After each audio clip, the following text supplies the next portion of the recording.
Have you ever been in a relationship with a fearful avoidant and found that everything was going really well, and then suddenly they pull away and seem to really lose the spark or go missing kind of out of the blue and don't really feel inclined to come back?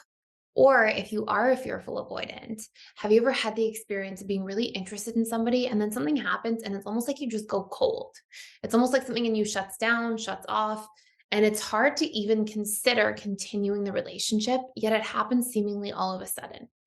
In this video, I'm going to take you through 5 key reasons fearful avoidance lose attraction in relationships and what you can do to be proactive to prevent this from happening, especially if it's in a good relationship or something that's healthy and going well, and you are a fearful avoidant.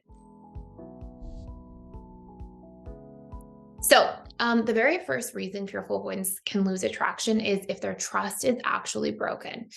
Now, obviously, there can be little things like somebody might tell a white lie or things like that. But I mean, if trust itself is broken, it's not like a portion of trust was chipped away at momentarily, but broken trust will often cause a fearful avoidant to go absolutely cold, like almost no coming back from to certain degrees with certain fearful avoidance. And this can be like over something large. This can be over something where there's cheating or infidelity or sort of finding out that there's this big lie that's been being told for quite some time.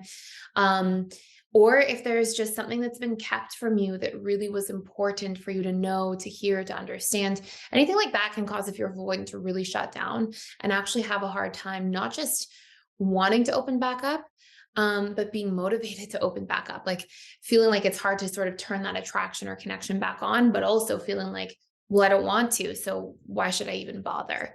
So that will be a big one.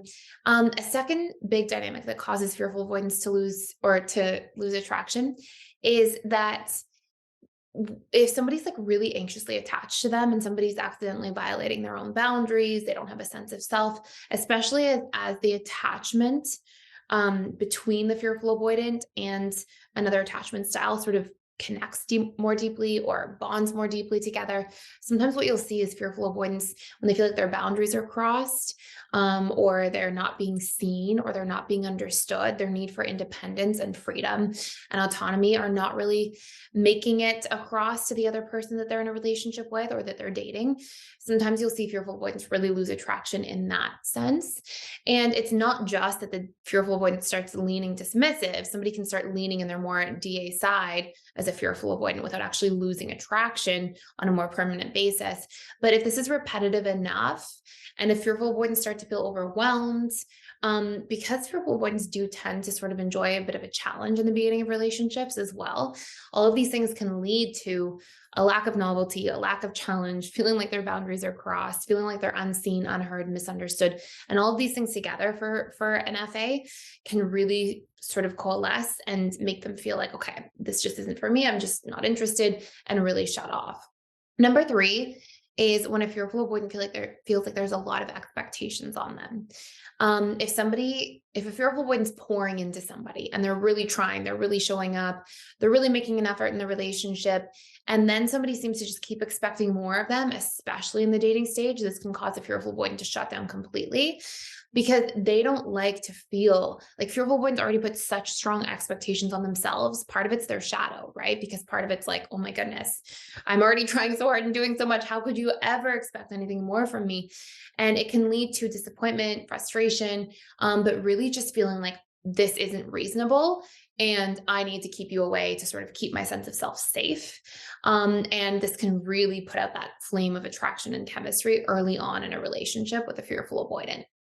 One thing I want to mention before I share with you the last two major dynamics that can cause fearful avoidance to lose attraction is we have a whole course that you can check out for free for 14 days. We're doing a 14-day free trial to all of PDS, but the course is about the fearful avoidant attachment style and sex. And it's not just like sex, but also just intimacy in general and some things that can play into it, some things that can cause pain points or challenges. And a lot of people request this content, like a tremendous amount of people. So if you want to check it out, you want to learn more about some of the patterns, some of the things that are important to recognize. Some of the things that can really weigh on relationships in a negative form can really diminish attraction long term.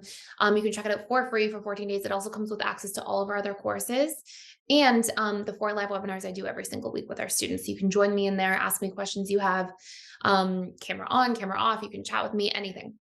You can type in the chat if you prefer not to talk, and I will be there to answer your questions. So, anyways, the next big one that can really cause a fearful avoidant to feel like they lose attraction is if they feel trapped. So, if they feel like somebody's putting a lot of pressure on them, making demands, pushing things along before the fearful avoidant is ready, violating their boundaries, any of those dynamics will cause the fearful avoidant to just feel like they need to flee. And what's important to recognize is that fearful avoidants have quite a strong flight response as part of a coping mechanism, right? Every time we've got a fight response or a flight response, anything that's magnified, a lot of times it's magnified because this was the way we learned to cope when we were exposed to trauma at a young age.